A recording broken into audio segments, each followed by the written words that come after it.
I love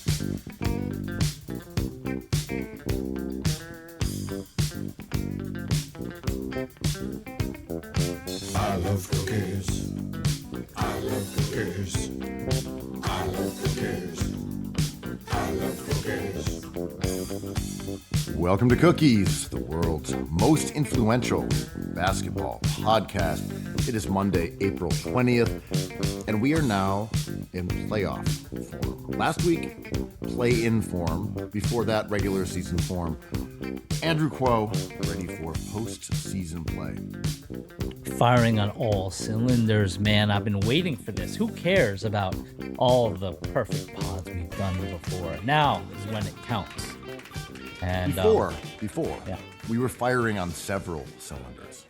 Many, more than usual. One or two cylinders were firing or not firing. Now, every single cylinder, you can't find a cylinder that is not currently a fire. I was holding cylinders back. I didn't want to show all my cylinders, all for the world to see. But now I'm revealing that this weekend took a trip down Alvarado Avenue, man.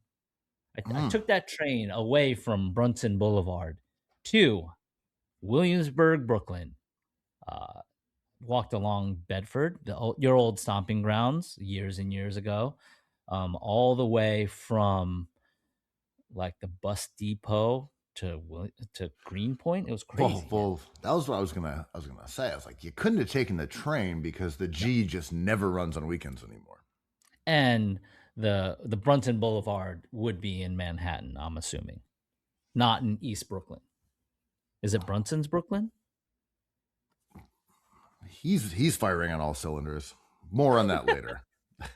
But yeah, the G never runs, which is provided a smaller, well, one would think, element of peace to North Brooklyn, and yet it's still Hell Square 7 or 8, but maybe even less than it would be. Anyway, you made your way over by John Candy-esque trains, planes, automobiles. And what did you find, Andrew? What did you find over in the coolest place on earth, circa 2004?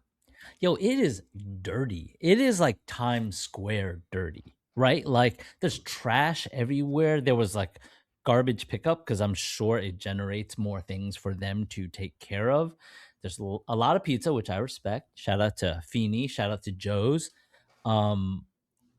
It was all right. I expected to either have that Alvarado swagger and be loving this old neighborhood that we used to hang out in, or just hate it. It was somewhere in between. I was like, this ain't that bad. I can imagine getting a good deal. I was looking up and I was seeing all these new condos, some old apartments, and I'm like, this ain't a bad life if you can get a deal, but it is full of bing bongers, let's say. Jose Alvarado, a proud Williamsburg product. He's from South Side. I think there's these courts on South 10th. I don't know if it's on Wythe or whatever it would be. In that zone, that's where he grew up. That's his official home court on South 10th. So you're talking specifically about what used to be the epicenter of quote unquote hipsterdom back in the day. Anyone looking for a little clout would send a camera crew to stand on Bedford and North 7th and talk to these strange creatures that dressed funny and listened to funny music, and we would mock them. We'd put our cameras out and we'd ask them questions, and we would like, look at these clowns, look at these youth culture monstrosities. Now it was a different place. I mean, it's like shopping, commerce. It is a lot of restaurants, bars, obviously. I feel like what takes a neighborhood to the next level is like a cultural thing, and Williamsburg had an exodus of music venues. Obviously, putting a museum there is crazy, but there's no like galleries, which is commerce, I know. But it was like most neighborhoods, even Greenpoint. It is a place to like hang out and consume things. that cost money, and that's all right. I'm into that, you know. There's no sightseeing there. But I didn't have a visceral opposition to it. It felt fine. I was like, they're not telegraphing anything or gaslighting. It is what it is, and it's not that bad. The decline of Williamsburg, the descent of the neighborhood into non-neighborhoodness, it being a sort of Union Square metastasized over 30 blocks versus 2 as this playground for tourists and hyper yuppies or tech bros or whatever. This is not new. This has been going on for many, many years. What's interesting is that I can't figure out if there's a neighborhood that has had a similar transition or even ever will. It does stand out as an anomaly. And I know you love getting into tax codes, and that's part of this story. It's also that it was an industrial area, that it's on the water, that it's, one stop away from Manhattan. Is it just singular? Or is this the fate that could happen to Brownstone, Brooklyn, to happen to Greenpoint? Could it happen to Astoria? Is it possible, or is it an outlier? I mean, I think it's already happening to Greenpoint, but the thing that Greenpoint and Williamsburg share is a beautiful waterfront, right? I think Two Trees looks at it and is like, yo, this is so scalable. This is scalable beyond imagination. This might be an opportunity that doesn't exist anywhere else in America.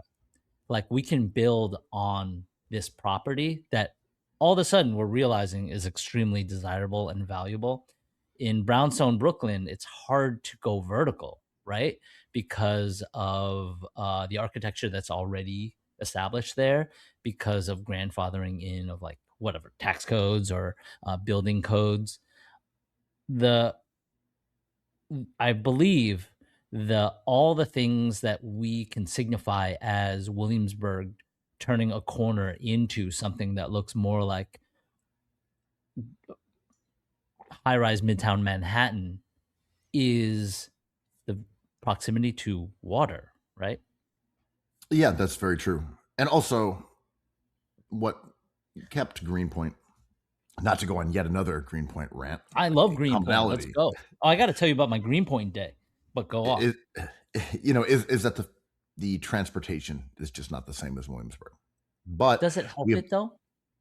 I'm saying that has preserved it. That is right. It for sure it has. It absolutely has. But once that turned the corner to, well, if people are here, they need stuff to do. They need restaurants. They need bars. They need this entire ecosystem that exists kind of away from the train, and that the population soaring led to an equivalent rise in those kind of structures, and then more people pouring in. It just wasn't a place that people ever would visit before. It wasn't a place that had a huge population.